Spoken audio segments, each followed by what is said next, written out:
নবী পাক স্টেজে মানে নবী পাক হুজরা মুবারকে বসে বসে বায়ান করছেন, ওয়াজ করছেন, নসিহাত করছেন। আর এরকম নিচে সব সাহাবায়ে কেরামগণ বসে বসে রসুলের জলসা শুনছে, রসুলের বায়ান শুনছে।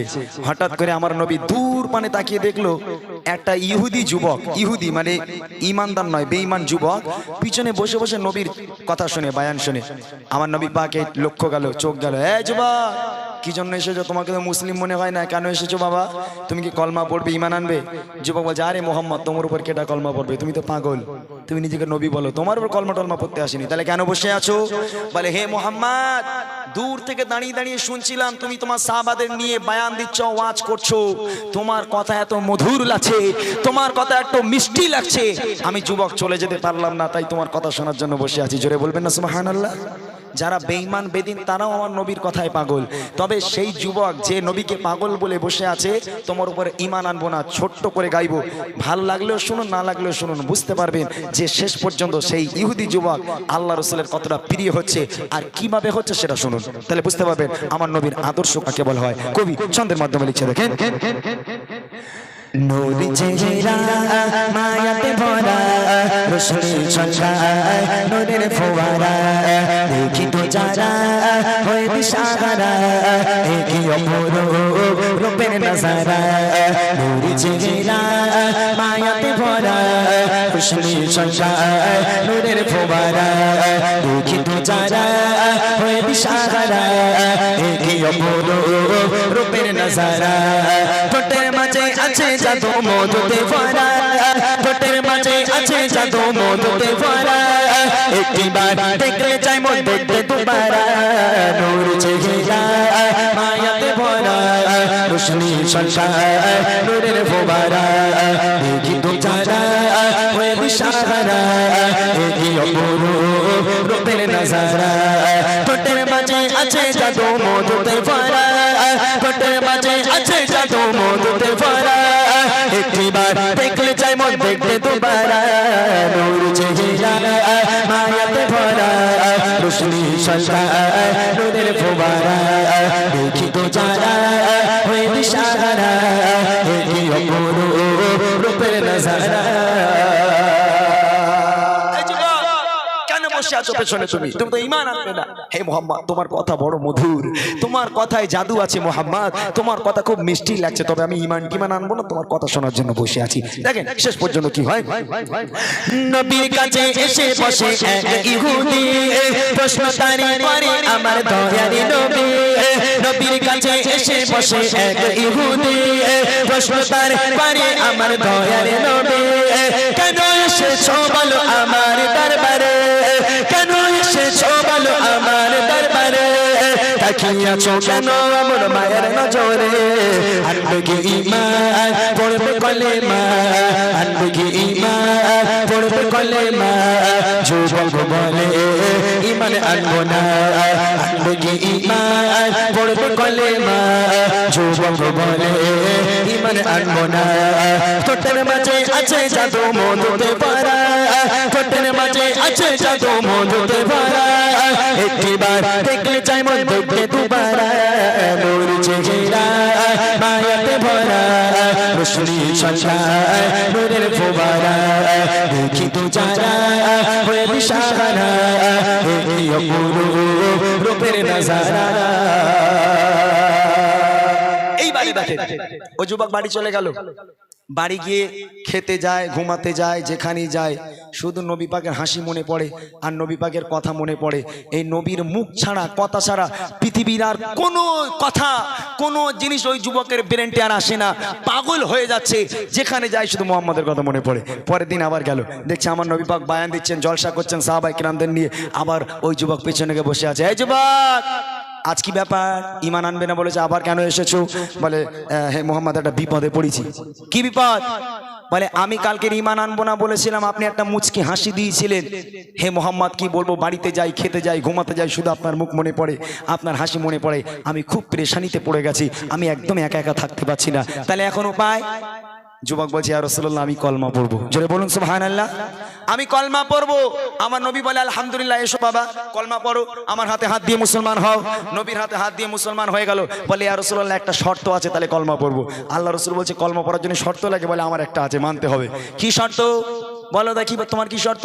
বলে হে মুহাম্মদ, তোমার হাতে হাত দিয়ে কলমা পড়বো, মুসলমান হবো, তবে আমি নামাজ পড়বো না। তোমার হাতে হাত দিয়ে কলমা পড়বো, মুসলমান হবো, তবে আমি নামাজ পড়বো না। যুবকদের মতন যারা নামাজ পড়ে না। আমার নবী মুচকে হাসি দিয়ে বললো ঠিক আছে বাবা, তোমার নামাজ মাপ। ভালো করে বুঝবেন, তোমার নামাজ মাপ, তোমাকে নামাজ পড়ার দরকার নেই। তুমি কলমা পড়েছো, ঈমান এনেছো, এটাই যথেষ্ট। নামাজ পড়ার দরকার নেই, চলে যাও। এইবার দেখেন কি হয়। বলে আবার যুবক এসে নবীর কাছে, আপনার চেহারাটা আমার হৃদয়ে ভাসে। বলে আবার যুবক এসে নবীর কাছে, আপনার চেহারাটা আমার হৃদয়ে ভাসে। যেদিকে তাকাই শুধু আপনারই ওই ছবি, যেদিকে তাকাই শুধু আপনারই ওই ছবি। আপনি ছাড়া যেন মনে হয় আদার সবই। আনিব ঈমান পড়ব কালেমা, আনিব ঈমান পড়ব কালেমা, তবে আমি নামাজ পড়ব না। আনিব ঈমান পড়ব কালেমা, তবে আমি নামাজ পড়ব না। ঠোঁটের মাঝে আছে জাদু মধুতে ভরা, ঠোঁটের মাঝে আছে জাদু মধুতে ভরা। একটিবার দেখলে চাই মন দেখতে দুবারা। নূর চেহারা আয়াতে ভরা, রোশনি সঞ্চার নূরের চেহারা। দেখি তো যারা হয়ে দিশাহারা, দেখি অপরূপ রূপের নজারা। বাড়ি চলে গেল। মসজিদুন নববীর সামনে গিয়ে ছেলেটা বসে আছে, ওয়াদা করেছে নামাজ পড়বো না। ওই ছেলেটা বসে আছে চুপচাপ, মুসলমান হয়ে গেল, ইমানদার হয়ে গেল। দেখছে সামনে দিয়ে সব সাহাবারা সব মসজিদুন নববী শরীফে চলে যাচ্ছে। একে একে একে একে ও সামনে দিয়ে যাচ্ছে, আর ও খালি তাকিয়ে তাকিয়ে দেখছে এলাকা পুরো ফাঁকা, এলাকায় কেউ নেই। সব চলে গেল মসজিদুন নববী শরীফে নামাজ পড়ার জন্য। এলাকাতে শুধু বসে আছে ও একা। আপনারা বলেন এই গ্রামের সব মানুষ কোন একটা পীরের দরবারে চলে গেল, পুরো গ্রাম ফাঁকা, একটা যুবক সে একা একা গ্রামে রয়েছে, ভালো লাগবে? ভাল লাগবে না। তা দেখছি এলাকা পুরো ফাঁকা, কেউ নেই, সব মসজিদে ঢুকে গেছে। ওর যেন বোরিং লাগছে, ওর আর ভাল লাগছে না। পরের দিন আবার নবীর কাছে গেল, এই যুবক আবার কেন এসেছো? বলে হে মোহাম্মদ বিপদে পড়েছি। ইয়া রাসূলুল্লাহ ইয়া হাবিবাল্লাহ, বিপদে পড়ে গেছি। আবার কি বিপদ? বলে আমি ওয়াদা করেছিলাম কলমা পড়বো কিন্তু নামাজ পড়বো না, কিন্তু আমি তো একা একা বসে থাকি, সব মসজিদে চলে যায়, আমার একা একা ভালো লাগে না, তা কাল থেকে আমি নামাজ পড়বো। আমার নবী বলছে আলহামদুলিল্লাহ, খুব ভালো কথা, সাহাবাদের সঙ্গে নামাজ পড়তে যাবে। বলে ইয়া রাসূলুল্লাহ একটা শর্ত আছে। বলে আবার শর্ত? বলে কি শর্ত? বলে আমি নামাজ পড়বো কিন্তু অজু করবো না, অজু করতে আমার ভালো লাগে না। নামাজ আমি পড়বো বটে, তবে আমি অজু করবো না। আমার নবী মুচকে হাসি দিয়ে বলে এই যুবক তোমার অজু করা লাগবে না, বিনা অজুতে নামাজ পড়বে, আমার আল্লাহ কবুল করবে। আমার নবীকে জোর করে যাই অজু না করলে বেরো বেরো, নামাজ পড়তে হবে না, বেরো, এরকম বলেছে। আমার নবী মুচকে হাসি দিল, যাও বাবা সাহাবাদের সঙ্গে বিনা অজুতে তুমি নামাজ পড়বে, আল্লাহ পাক কবুল করবে। এইবার দেখেন কি হয়।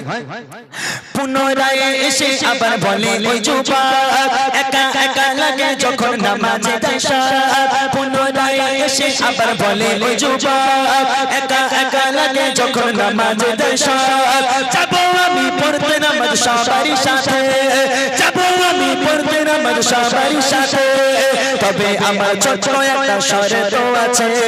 পড়িব নামাজ অজু করবো না, পড়িব নামাজ অজু করবো না, অজু করবে ভালো লাগে না। পড়িব নামাজ অজু করবো না, অজু করবে ভালো লাগে না। ঠোঁটের মাঝে আছে জাদু মধুতে ভরা, ঠোঁটের মাঝে আছে জাদু মধুতে ভরা। একটিবার দেখলে চাই মন দেখতে দুবারা। নূর চেহারা আয়াতে ভরা, রোশনি সঞ্চার নূরের ফোয়ারা। দেখি তো যারা হয়ে দিশাহারা, দেখি অপরূপ রূপের নজারা। অজু করলো না, যুবক যাচ্ছে মসজিদে নববী শরীফে নামাজের উদ্দেশ্যে। সাহাবারা সব ঢুকে গেল, এবারও সবার লাস্টে যাচ্ছে, অজু করবে না বলেছে। এখন সব সাহাবারা চলে গেল, আর ওই যুবক এবার আস্তে আস্তে আস্তে আস্তে ঢুকছে। যে মসজিদে নববী শরীফের গেটে পা দিয়েছে, দেখছে পাশে অজুখানা, হযরতে আলী মানে নবীজির জামাই হযরতে আলী অজু করছে। তো দাঁড়িয়ে দাঁড়িয়ে দেখছে আলী অজু করাটা, দেখছে যুবক যে হযরতে আলী অজু করছে। তাই অজু করার সময় হাত ধুচ্ছে কাঁধ পর্যন্ত। অজু করার সময় হাত কোন পর্যন্ত ধুতে হয়? কুনি পর্যন্ত। কিন্তু হযরত আলী কাঁধ পর্যন্ত ধুচ্ছে। এখন ওর একটু মনে খটকা লাগলো, ও যুবক মসজিদে না ঢুকে ওযুখানে গেল। ও ভাই আলী, আমি নাই নতুন ঈমান এনেছি ভাই, তুমি তো অনেকদিন পূর্বে, তা তুমি কি রসুলের মুখে শোনোনি যে ওযু করার সময় হাত কুনি পর্যন্ত ধুতে হয়, তুমি কাঁধ পর্যন্ত ধুচ্ছ কেন? তখন হযরত আলী হাসতে হাসতে বলছে, বলে ভাই রসুলের মুখে শুনেছো হাত কুনি পর্যন্ত ধুতে হয়, এটা শুনেছো, আর রসুলের মুখে কি তুমি এটা শোনোনি শরীরে যেখানে যেখানে ওযুর পানি লাগবে সেখানে সেখানে জাহান্নামের আগুন লাগবে না? জোরে হবে না সুবহানাল্লাহ? তা আমি শুধু এই পর্যন্ত ধুয়ে এই পর্যন্ত বাঁচাবার, এটা আমি আগুন লাগতে দেবো, তাই কাঁধ পর্যন্ত ধুচ্ছি, আমার হাতে পুরো আগুন লাগতে দেবো না। তখন যে বলছে, ও তাই? যদি তোমার এত বুদ্ধি থাকে আমার বুদ্ধি কম নাই। যদি তুমি একটা হাত বাঁচানোর জন্য কুনি পর্যন্ত হাত না দিয়ে কাঁধ পর্যন্ত ধো, আমি যুবক কথা দিলাম কাল থেকে ওযুর পানিতে গোসল করে তারপর নামাজ পড়তে আসবো। জোরে হবে না? জোরে হবে না সুবহানাল্লাহ? তুমি কাঁধ পর্যন্ত খালি হাত বাঁচাবে, আমি সারা শরীর বাঁচাবো, সারা শরীরে আমি আগুন লাগতে দেবো না। এটাই হলো নবীর আদর্শ, আজকের এটাই হলো নবীর পরীক্ষা। আজকের তুমি যদি যুবকটাকে কঠোর ভাবে বলতে, যুবকটা কখনো ভালো আলেম হতে পারতো না, ভালো নামাজি হতে পারতো না। আমার নবী ও যা বলেছে আমার নবী মেনে নিয়েছে।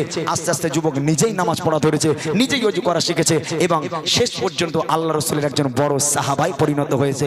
আর আমাদের মসজিদগুলো একটা যুবক যদি নামাজ পড়তে যায়, বুড়োরা সারাদিন বিড়িটি এখন নামাজ পড়তে গিয়েছে। খবরদার, খবরদার, যদি নূতন নামাজি দেখেন তাকে সামনে দেন, তাকে আগে দেন, তার মাথায় হাত বুলান, তাকে শিক্ষা দেন, সে যেন নামাজের প্রতি তার ভক্তি আসে। তারপর রসুলের আদর্শের সঙ্গে আপনার আদর্শ মিলবে। শেষ কথায় কবি লিখছে, দেখেন, এবার এসে যুবক প্রিয় নবীকে বলে, তো চলবে না নাকি ওযু করিলে? এবার এসে যুবক প্রিয় নবীকে বলে, তো চলবে না নাকি ওযু করিলে? তাহলে ওযু না করে গোসল করিব, তাহলে ওযু না করে গোসল করিব, কেন দোজখে আগুন গায়ে লাগাবো? এটাই আদর্শ নবী শোনো না, এটাই আদর্শ নবী শোনো না, কারোর প্রতি কঠোর হতো না। এটাই আদর্শ নবী শোনো না, কারোর প্রতি কঠোর হতো না। চেহারা মায়াতে ভরা, রোশনি ছটা নূরের ফোয়ারা, দুঃখিত যারা হয়ে ইশারা, একি অপরূপ রূপের নজারা। ঠোঁটের মাঝে আছে জাদু মধুতে ভরা, ঠোঁটের মাঝে আছে জাদু মধুতে ভরা, একটিবার দেখলে চাই মন দেখতে দুবার।